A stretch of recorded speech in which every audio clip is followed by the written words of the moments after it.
स्वागत है आपका। ब्रेक के बाद अगली बड़ी खबर की ओर आपको लिए चलते हैं। सीरिया में एसडीएफ के साथ हुए समझौते ने पूरे मिडिल ईस्ट का समीकरण बदल दिया है। जिस ताकत ने कभी आईएसआईएस को चुनौती दी, अब वही सीरियाई सेना का हिस्सा बनने जा रही है। लेकिन एसडीएफ का अंत किसके लिए बड़ी जीत है? तुर्की के लिए या सीरिया की नई सरकार के लिए? और इस पूरे खेल में इजराइल की बढ़ती चिंता आखिर किस बड़े टकराव का संकेत दे रही है?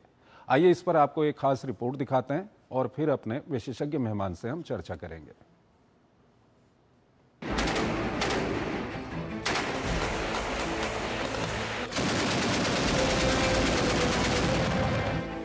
सीरिया में करीब एक दशक से जारी बड़ी राजनीतिक और सैन्य वर्चस्व की लड़ाई अपने निर्णायक मोड़ पर पहुंच गई। कुर्द नेतृत्व वाले सशस्त्र संगठन सीरियन डेमोक्रेटिक फोर्सेस यानी एसडीएफ ने सीरिया की नई सरकार के साथ विलय का ऐलान कर दिया है। यानी जिस एसडीएफ का सीरिया के बड़े हिस्से पर नियंत्रण था, जिसने अमेरिका के साथ मिलकर आईएसआईएस को खदेड़ा था, अब उसकी अलग सैन्य और प्रशासनिक पहचान खत्म होने जा रही है।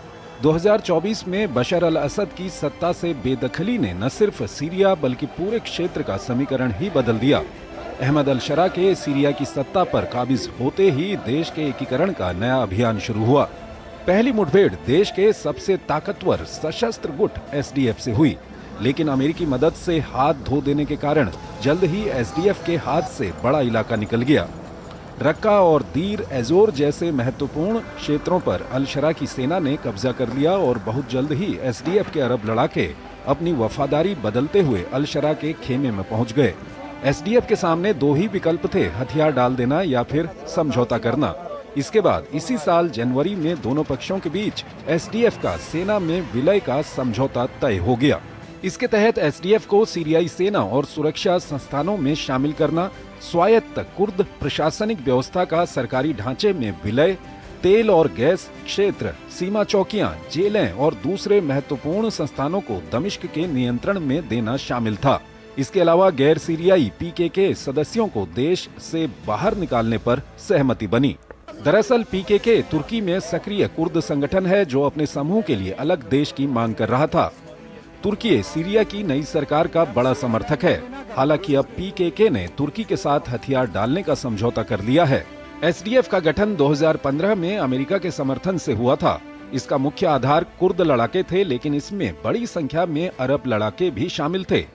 इसका सबसे बड़ा मिशन था आईएसआईएस के खिलाफ लड़ाई। अपने चरम पर एसडीएफ में करीब 1 लाख लड़ाके थे और उसके पास सीरिया के तेल समृद्ध उत्तर और उत्तर पूर्व के बड़े इलाके का नियंत्रण था। हालांकि बदले समीकरण में एसडीएफ कमजोर जरूर हुई है, लेकिन लगभग 30,000 लड़ाकों वाली वाईपीजी और महिला लड़ाकों की वाईपीजे जैसी इकाइयां इसके पास हैं, जो अब सीरियाई सेना का हिस्सा बनेंगी। एसडीएफ के कमजोर पड़ने से अब तुर्की और इजराइल के बीच सीरिया को लेकर तनाव और बढ़ सकता है। तुर्की लंबे समय से वाईपीजी को पीकेके से जुड़ा हुआ मानता था। वो नहीं चाहता था कि उसकी सीमा पर कोई कुर्द सशस्त्र गुट मौजूद हो, लिहाजा तुर्की इसे अपनी बड़ी रणनीतिक जीत मानेगा। यहीं से इजराइल की चिंता शुरू होती है। इजराइल नहीं चाहता कि सीरिया की नई सेना इतनी मजबूत हो जाए कि भविष्य में उसके लिए खतरा बन सके। साथ ही सीरियाई सेना और सुरक्षा ढांचे पर तुर्की का बढ़ता प्रभाव भी उसके लिए चिंता बन सकता है। हाल ही में इजराइल ने सीरिया के एक एयरबेस पर यह कहते हुए हमला किया था कि तुर्की यहां सैन्य तैनाती की कोशिश कर रहा है। आने वाले दिनों में सीरिया में इजराइल और तुर्की का और टकराव देखने को मिल सकता है।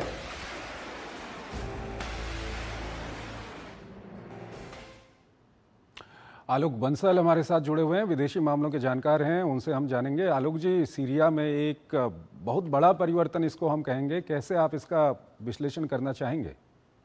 देखिए, पहली चीज तो ये है कि जो कुर्द लड़ाके थे, जो वाईपीजी थे, ये एक बहुत ही सशक्त सेना थी। इन्होंने इस्लामिक स्टेट या दैश का को नेस्तनाबूद किया था। और ये एक बहुत सेक्युलर फोर्स थी, या जैसा कि आपने कहा, बड़ी महिलाओं की इनकी सशक्त फोर्स थी। और ये अधिकतर जो कुर्द थे, लेकिन उनके साथ वो अरब भी थे जो ये अहमद अल शरा और इनके जैसे इस्लामिक कट्टरपंथियों के अंदर नहीं रहना चाहते थे।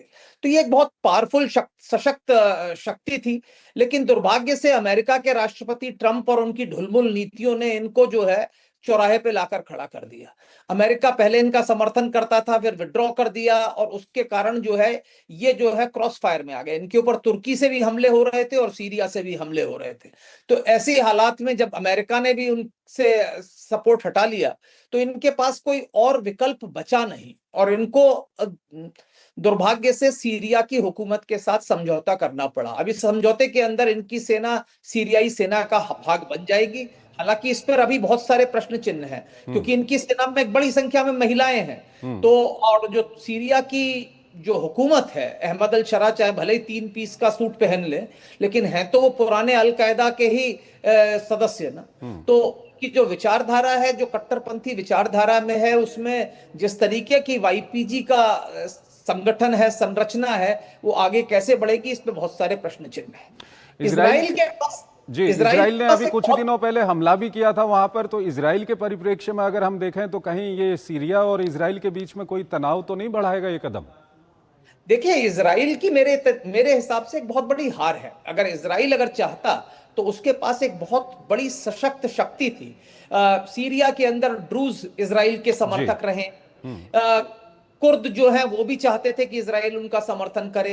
एलेवाइट्स जो पुराने बशर अल असद के समर्थक थे, जो पहले इजराइल के खिलाफ थे जब तक हुकूमत बशर अल असद की थी, वो भी अब चाहते हैं कि इजराइल उनका समर्थन करे।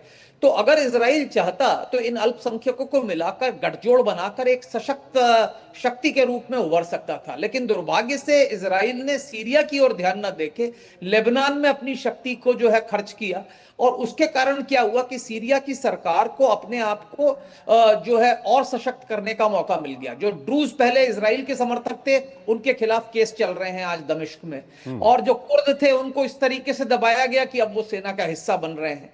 तो सीरिया जहां पर कि एक बहुत ही सशक्त विकल्प बन सकता था इजराइल समर्थक, वो अब एक वो जो संभावना थी वो काफी हद तक खत्म हो गई है। तुर्की का क्या कुछ रहेगा इसको? देखिए, तुर्की के हिसाब से तुर्की नहीं चाहता कि कोई भी कुर्दिश सेना कहीं पे भी एक्टिव हो, चाहे वो इराक के उत्तर में हो, चाहे वो सीरिया के अंदर हो। और तुर्की ने इसीलिए कई बार सीरिया के अंदर हमले किए वाईपीजी के खिलाफ, क्योंकि उसका यह मानना था कि अगर वाईपीजी रहेगा तो पीके के। हालांकि अभी तुर्की के अंदर ही कुर्दों और एर्दोगान के बीच में समझौता हो रहा है, और ऐसी अपेक्षा है कि शायद शांति आ जाए। पर मेरा ये मानना है कि ये थोड़ा बहुत ही मुश्किल समझौता है, इतना आसान नहीं है। एर्दोगान पर भरोसा करना थोड़ा मुश्किल है। हालांकि कुर्द जो है अपने शस्त्र जो हैं वो सौंप रहे हैं सिक्योरिटी फोर्सेस को, और ऐसी संभावना समझी जा रही है कि शायद शांति स्थापित हो जाए। पर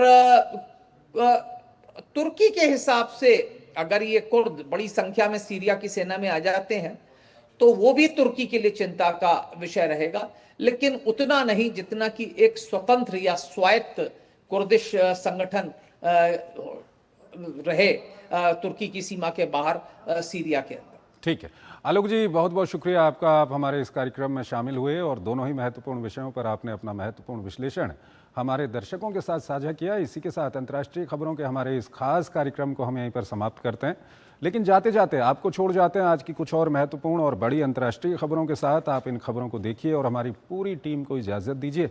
नमस्कार।